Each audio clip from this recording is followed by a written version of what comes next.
The sun was just beginning to spill its pale, watery light over the city, and the park was my bedroom, my living room, and my dining room all in one.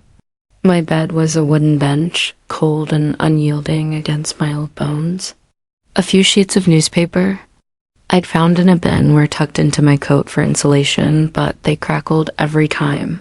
I moved and didn't do much against the damp chill of the morning. My name is Martha. I used to have another name, a fuller one.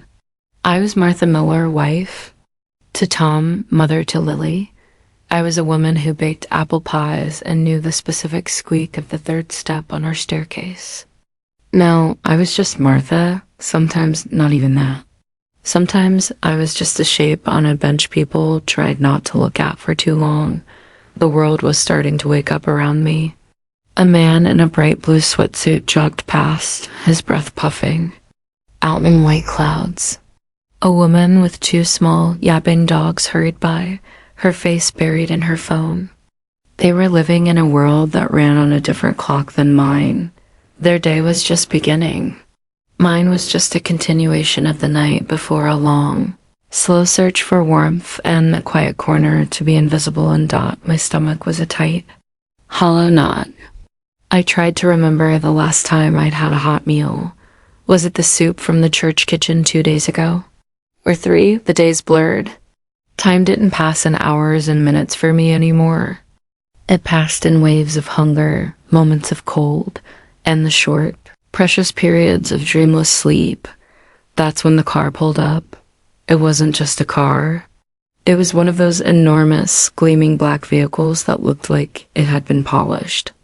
With a silk cloth that very morning, it hummed quietly, a sound of expensive power.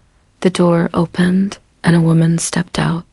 She was tall and slender, wearing a cream-colored coat that probably cost more than my and Tom's first car. She was talking on her phone, one hand gesturing as she spoke into a tiny white bud in her ear. 2 little girls followed her out of the car.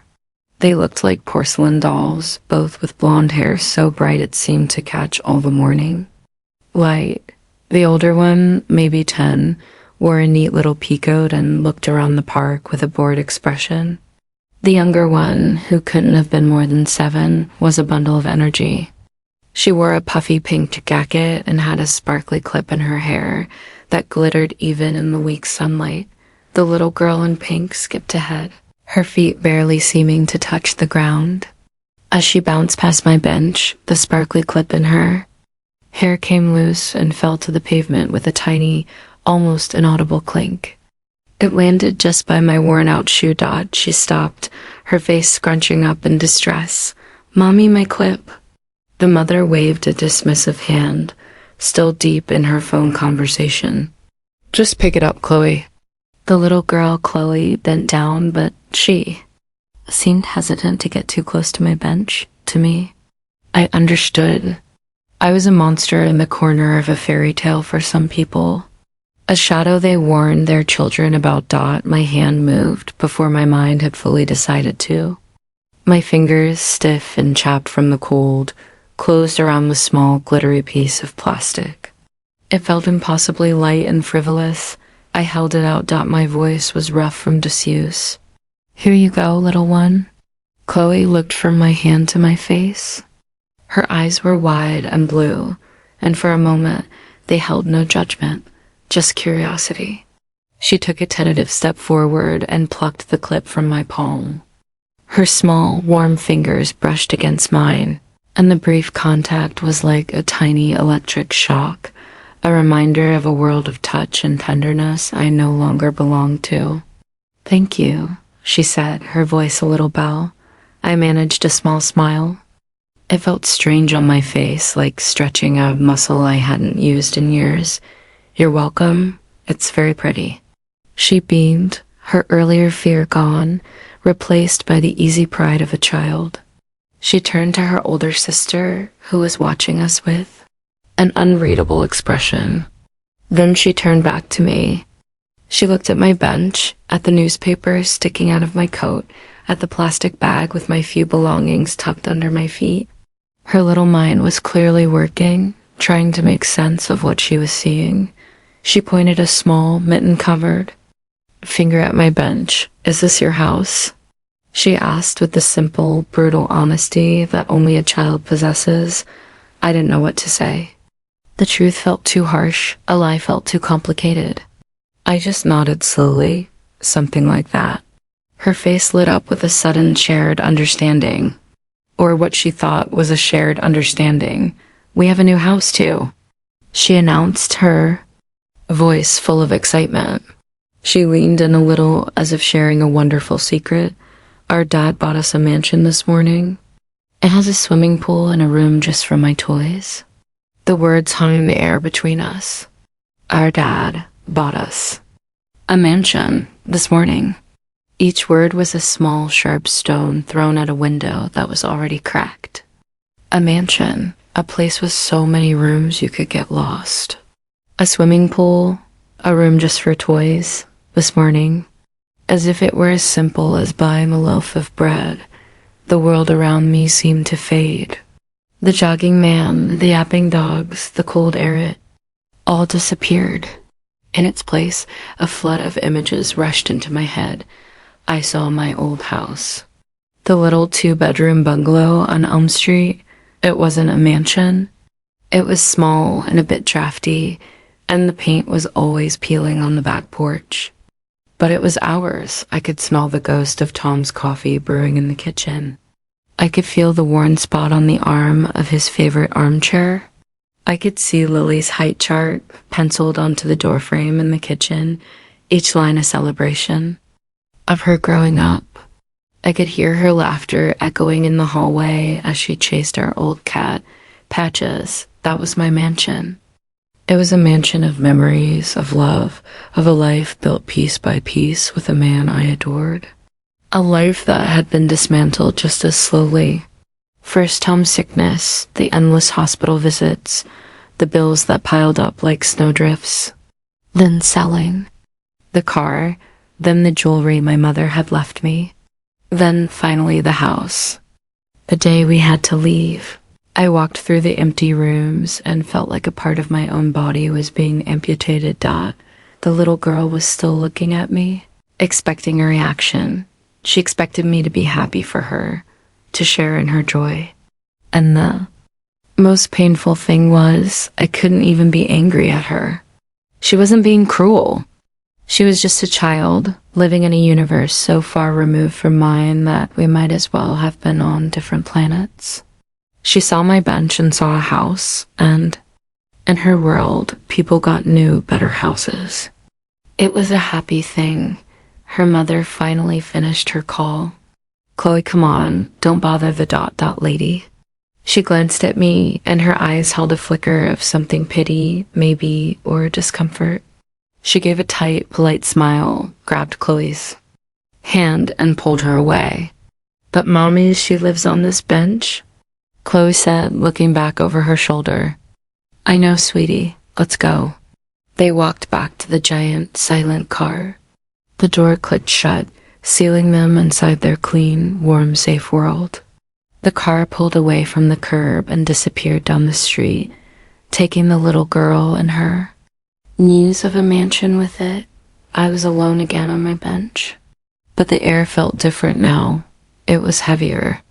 The silence was louder. "A mansion," I whispered to myself. The word tasted like ash in my mouth. I looked at my home. A hard slab of wood. A thin coat. A plastic bag holding a half-eaten sandwich. A worn-out copy of a book Lily gave me one Christmas, and a small, faded photograph of Tom and me on our wedding day. We were so young, so full of a future that we thought was guaranteed. A tear, hot and surprising, escaped my eye and traced a cold path down my dirty cheek. It wasn't a tear of self-pity. It was a tear of grief. A profound, bottomless grief for the home I had lost.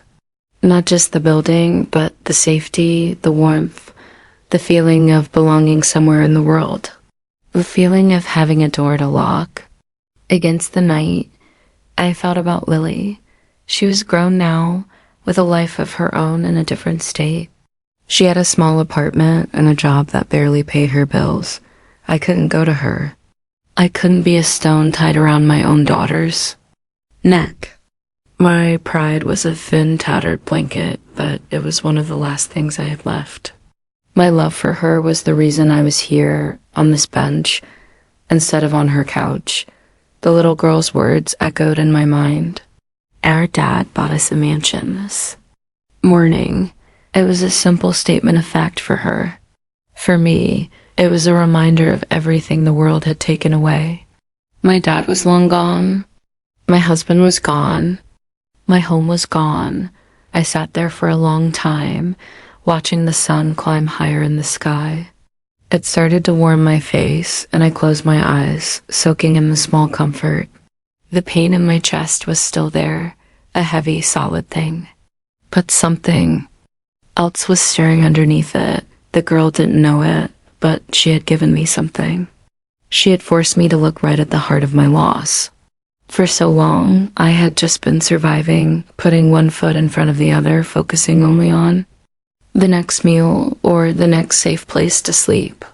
I hadn't let myself truly feel the full weight of what was gone.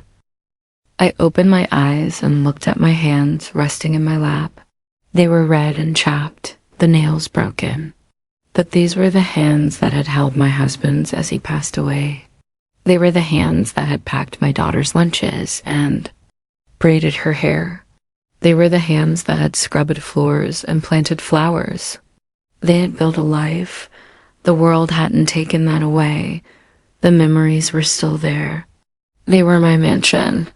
A mansion no one could buy and no one could foreclose on.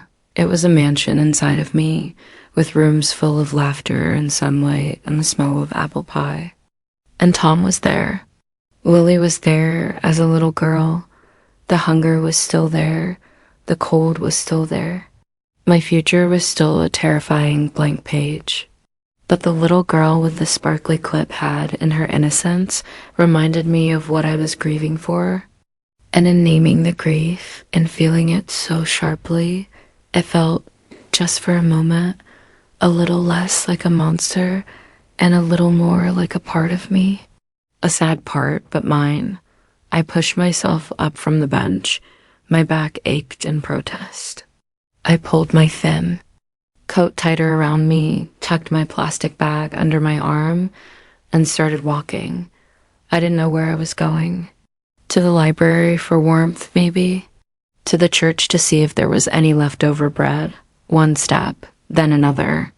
The sun was on my face. The day had to be lived. My mansion of memories was safe inside me, and for now, that would have to be enough. It would have to be home.